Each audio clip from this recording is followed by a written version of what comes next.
What's going down, everybody? It's your boy, that guy Mile High, tuning back in for another reaction. This time we got the top 10 real prisoners who claim to be possessed by the devil. It's a bold statement, in my opinion, to claim that, but depending on the acts and the things that they might have done to put them in the positions that they're in, I don't know. Maybe anything is possible. But anyways, before we jump into that, man, we got to go ahead and give a big shout out to all the members out there who, just help support the channel on a little bit of a different level. You dig what I'm saying? So we got Misty Summers, Lynn Willow, Driver's Thoughts, Mad Creeker, Lynn, Ryan Parks, Token Tug, Taylor, Amy Jane Doe, Liz, Nugget, My Hood Life, and Gary Willis. Shout out to you guys, man. We really appreciate you guys over here on the channel. And if you want to become a member as well and you want to get a little shout out from your boy Mile High on the tops of every video and the lives, all that stuff, and be able to take advantage of some other benefits that you can go check out right now, hit that join button down below. There's 3 different options to choose from being a high member, a really high member, and the highest member. So, see if one fits your fancy. And if not, just hit that subscribe button, that bell notification, because that's free 99, and it's really important. We're on our way to 100K. All right. So, yeah, let's jump into this video now and see what's going down. So, top 10 prisoners who claim to be possessed by the devil. Let's go. Whether you chalk it up to mental illness, excuses, or genuine possession is up to you, but let's get into it. Hello everybody, I'm your host Woody, and today we're going to be taking a look at 10 real prisoners who claim to be possessed by the devil. Number 10, right, Jason Brian Dalton. Some people think that demons and possession usually happens at a crossroads or maybe even with a Ouija board, but this is the 21st century. Jason Brian Dalton blamed it on his phone. He was an Uber driver, and on the evening of February 20th, he used a weapon to take the lives of multiple people. Dalton said that when he opened up the Uber app, he was presented with the symbol of the Eastern Star, which represents God on Earth. But apparently it wasn't God communicating with him through the phone, as he says that an image of the devil's head appeared on his screen, which he describes as looking like a cow with... What kind of... Bro, what? I mean, I don't, bro. I'm just trying to just understand and grasp this whole thing. Like, what? You opened up the app and you were presented with, oh my Lord, and then you seen a what? Oh man, okay. He said that from that night, he could barely remember anything, except that the devil would apparently tell him where to go and whose lives to take, saying that it was like the devil completely took over his body and mind. Then when police apprehended him, he said that the screen on his phone went from black to red, and that the devil was no longer in control after that point. Number 9, Arnie Johnson. It's impossible to go through... I hope that they put him in a padded room with a straitjacket and threw away the key and said, ooh, like, what?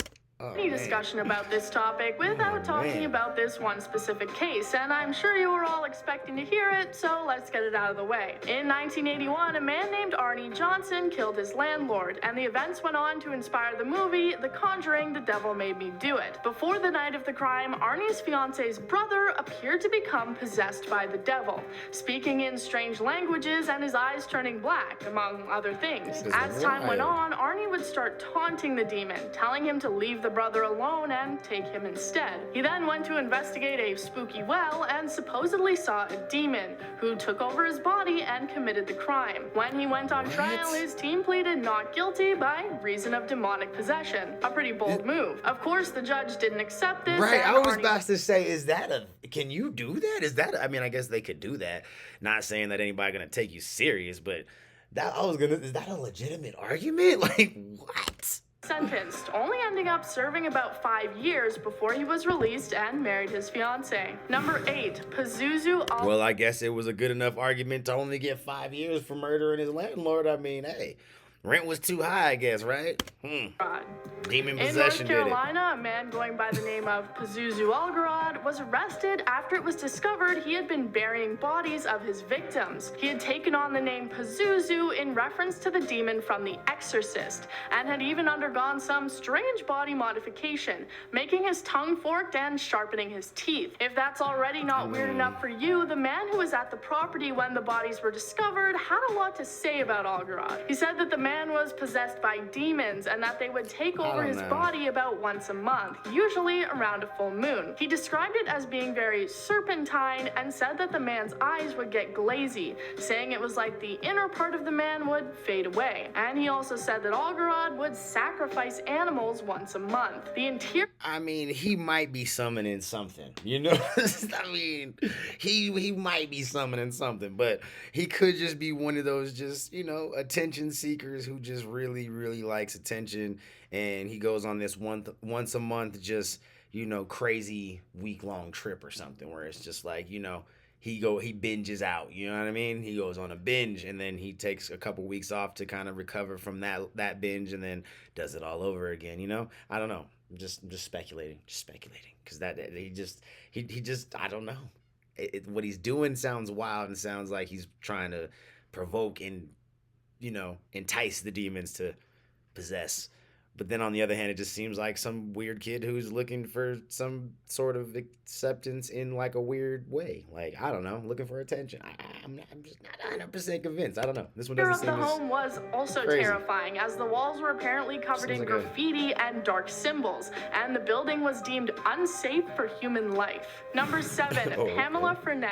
In Norfolk, Virginia, 2 police officers were called to the scene after receiving reports of a man screaming and yelling in the street, and it didn't end when they got there. The man apparently swore at the police and assaulted them, even biting one of the officers on the hand. Pretty strange, but I'm sure we've all bitten someone at some point, right? No, that was bath salts. Well, it gets just a little bit weirder. A woman named Pamela Foster is apparently the wife of the man who had attacked the officers and had apparently been begging them not to hurt him despite his actions. Yeah, she said that her husband hadn't been in his right mind because he had been possessed by a demon. Pamela said that she had even managed to catch the demon on camera and knew that it had possessed her husband, saying, "I caught it on camera, a demon. It really was, so I figured that's what got him." Unfortunately, I couldn't really find much more information on this other than the original report, so we may never know just what Pamela actually saw that day. Number 6, Tommy Smith. In February of 2015, a young man named Tommy Smith saw a car that he wanted, and he wanted it bad. Instead of, say, saving up money and purchasing it, he instead decided to steal the keys from the 65-year-old man driving the car. But when the man wouldn't give in, Smith got angry, attacking him with a weapon so aggressively that he even managed to snap it in half. Fortunately, the elderly man was able to survive but suffered serious physical and mental damage as a result. When Smith went on trial for the attack, he said that he had started suffering from hallucinations a few weeks before the crime took place and had actually been possessed by a demon at the time of the attack. Similar to Arnie Johnson, the court didn't want to hear it and noted the young man's history of schizophrenia. He ended up being charged but didn't go to jail, instead being sent to a mental hospital until they saw fit for him to be released. Number 5, David Berkowitz. Throughout the 1970s, a man named David Berkowitz terrorized New York City.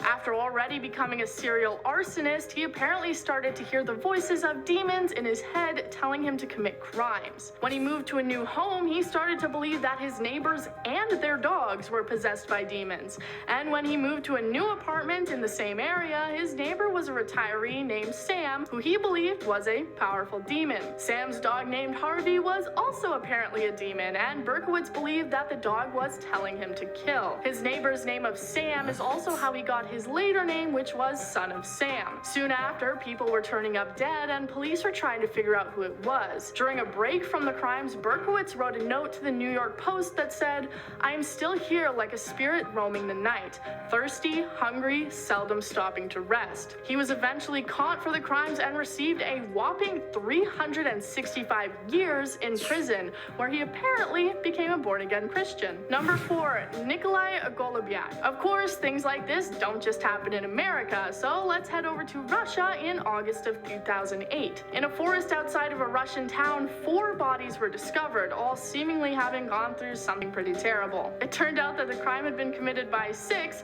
self-proclaimed Satanists, the group being led by a man named Nikolay. They believed that human sacrifices were required to please Lucifer, or the devil, and the crime had been a part of an initiation ritual. The bodies had been discovered only 250 meters from Nikolay's own home, and one of the bodies had a sheet of paper that contained 101 rules of the Satanists. The young man received 20 years in prison, while the rest of the members of the group received various different charges ranging from 8 to 10 10 years. This isn't the first time that a crime has been committed for the sake of a ritual or cult, and it certainly won't be the last. Number 3, Cody Lott. Over the years, men have been known to do crazy things over unrequited love, and this story is especially tragic. 2 young women were walking down a footpath in September of 2016 when they were approached by a man in a car. That man was named Cody Lott.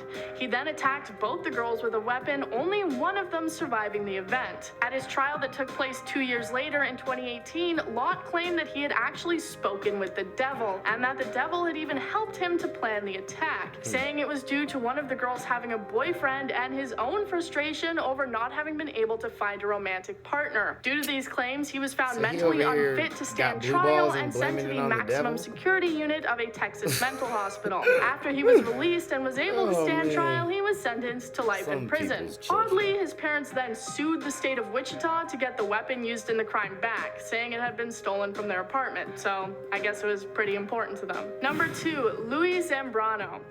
On September 10th, 2015, in Queens, New York, a body was discovered. It was the body of Angie Escobar, who had apparently died after being attacked with a pair of scissors, reportedly having been there for about 4 days before she was found. Police were quick to find a suspect, arresting the woman's short-term boyfriend, Louis Zambrano, who had attempted to run away to Virginia. When put on trial, he claimed that he had 2 reasons for the attack. 1, demonic possession, and number 2, trust issues. One of these things is not I think number 2 was the one. Was disgusted, both the victim's family and the judge calling him out on his ridiculous claim, believing he was clearly using it as a poor excuse. He was convicted and sentenced to 20 years in prison, also receiving an extra 3 years for an unrelated burglary charge. And I wonder if that one was the devil's fault too. Number 1, Michael Taylor. A lot of people think that exorcisms are a thing of the past, but they're most definitely not. The Archdiocese of Indianapolis reportedly receiving around 1,700 exorcism requests in the year of 2018 alone. Back in 1974, an exorcism took place in England, the possessed man being Michael Taylor. He had joined a church and allegedly started having an affair with the congregation leader, Marie Robinson. During the time they spent together, Taylor went from a seemingly happy man to a more angry and irritable one, until eventually the two were caught naked together and Taylor blamed it on an evil presence or demon that was within him. A vicar was called in to perform an exorcism on him, and in October of that year, they reportedly expelled a whopping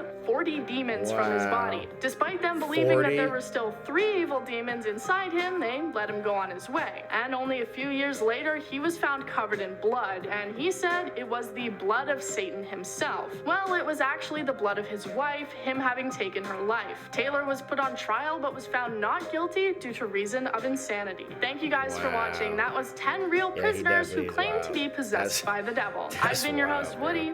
Join us next time for more lists. Anyways, yeah, y'all let me know what you thought about that down in the comments below, man. Those were some wild stories, bro.